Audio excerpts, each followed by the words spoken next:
Assalamualaikum Bu Ila dan teman-teman sekalian. Apa kabarnya? Baik, alhamdulillah, luar biasa, bersemangat, Allahu Akbar. Bagaimana puasa kalian? Semoga lancar ya.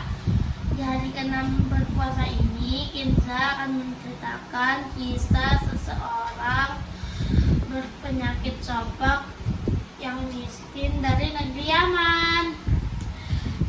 Tahukah teman-teman siapa dia? Ya, benar, dia adalah Uwais Al-Qarni, seorang pemuda miskin dari negeri Yaman berpenyakit campak yang menyebabkan kulitnya belang-belang. Walaupun begitu, ia sangat menyayangi ibunya yang lumpuh, senantiasa merawatnya dan memenuhi keinginan sang ibu. Tapi hanya satu yang sulit ia kabulkan, yaitu, "Nak, mungkin ibu tak lama lagi bersamamu. Ikhtiarkan ibu agar bisa haji," pinta sang ibu. Uwais termenung. Perjalanan dari Yaman ke Mekah sangatlah jauh. Biasa orang-orang menaiki unta dan membawa perbekalan yang banyak. Bagaimana dengan Uwais yang miskin bisa melakukan hal itu? Kemudian Uwais terus berpikir dan kemudian ia membeli seekor lembu. Tahukah teman-teman untuk apa lembu itu? Tidak mungkin kan Uwais pergi ke Mekah menaiki lembu. Kemudian Uwais menaruh kandang lembunya di atas bukit. Setiap hari dia bolak-balik turun naik bukit menggendong lembu itu. Uwais gila. Begitulah orang-orang menilai tingkah laku Uwais. Semakin hari semakin besar lembu itu. Lembu itu sekarang sudah mencapai 100 kg dan otot-otot Uwais yang bisa mengangkat ibunya. Kilogram Uwais semakin kuat hingga lembu yang berat itu sudah tak terasa lagi.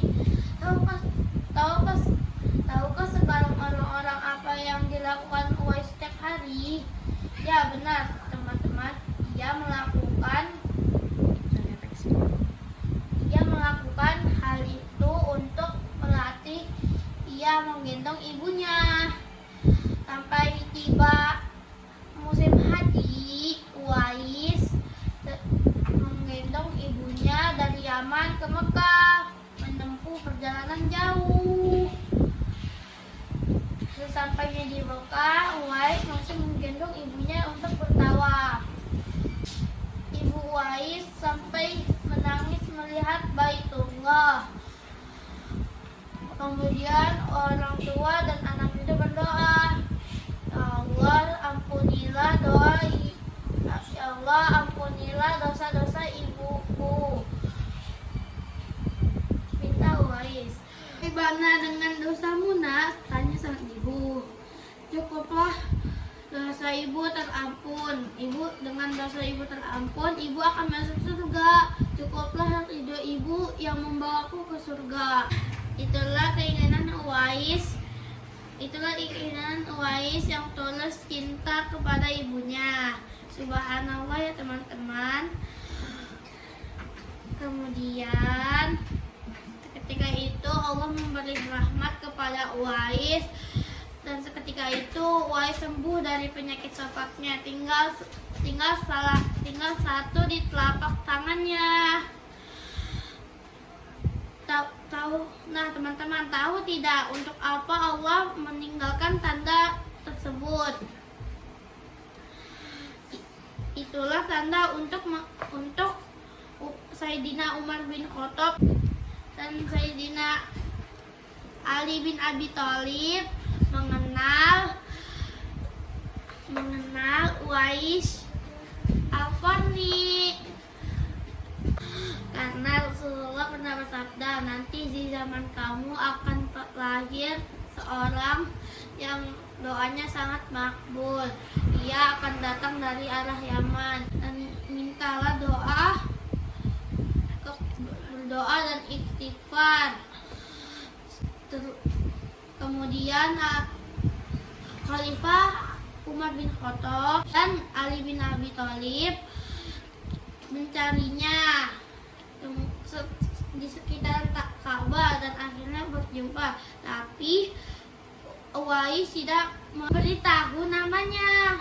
Dia hanya bilang Abdullah, dan Khalifah Umar bilang juga namaku juga Abdullah, hamba Allah. Siapa namamu sebenarnya? Namaku Uwais Al-Qarni. Kemudian Umar bin Khattab meminta Uwais berdoa dan membaca istighfar. Kemudian Uwais akhirnya berdoa dan membaca istighfar. Setelah itu Khalifah Umar berjanji akan menyumbangkan uang dari Baitul Mal untuk hidup Uwais. Namun Uwais menampik dengan berkata, hamba mohon hanya kali ini saja hamba diketahui oleh orang. Selanjutnya biarlah hamba yang fakir ini tidak diketahui orang lagi. Ketika sampai akhirnya Uwais wafat. Pada Uwais wafat banyak kejadian-kejadian aneh. Pada saat ingin dimandikan, banyak orang yang ingin memandikan. Pada saat ingin dikafani, banyak orang yang sudah mau mengkafani. Pada saat ingin menggali kubur, ternyata sudah ada banyak orang yang menggali kuburnya sampai selesai. Dan pada saat mengusungkan, sudah banyak orang yang ingin mengusungkan. Wafatnya Uwais, penduduk Yaman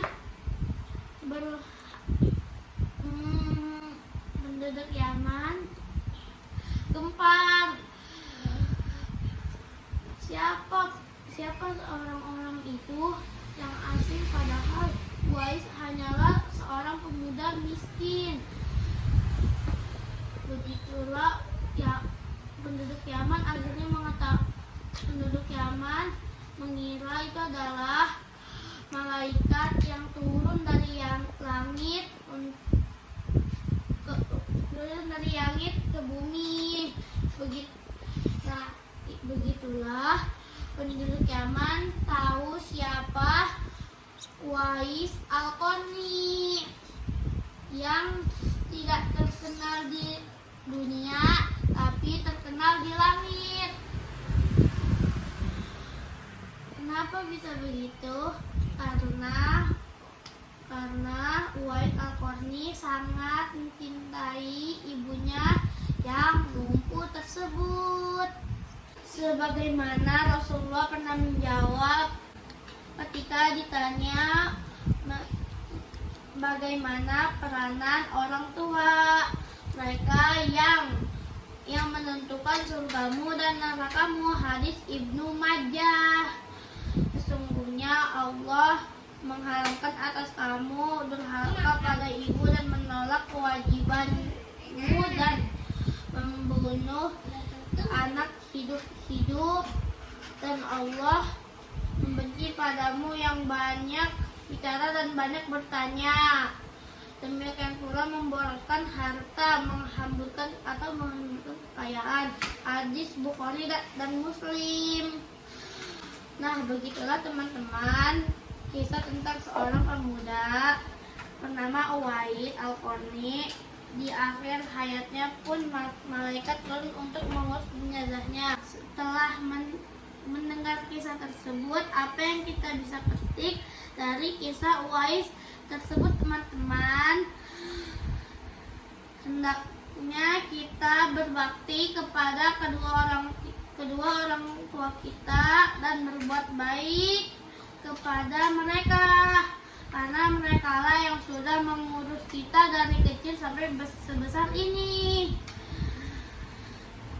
Mereka yang tanpa lelah mengawal merawat dan menjaga kita dan memberikan hal yang terbaik untuk kita. Teman-teman semua, sudahkah kalian mengucapkan terima kasih kepada kedua orang tua kalian? Yuk teman-teman, setelah ini kita berbakti kepada orang tua. Berbakti kepada orang tua kita sebagai wujud terima kasih dan rasa sayang kita. Sekian sedikit kisah dari saya. Semoga teman-teman bisa mengambil hikmah dari kisah ini ya. Mohon maaf bila ada kekurangan, karena kesempurnaan hanya milik Allah. Lebih kurangnya mohon maaf. Wabillahi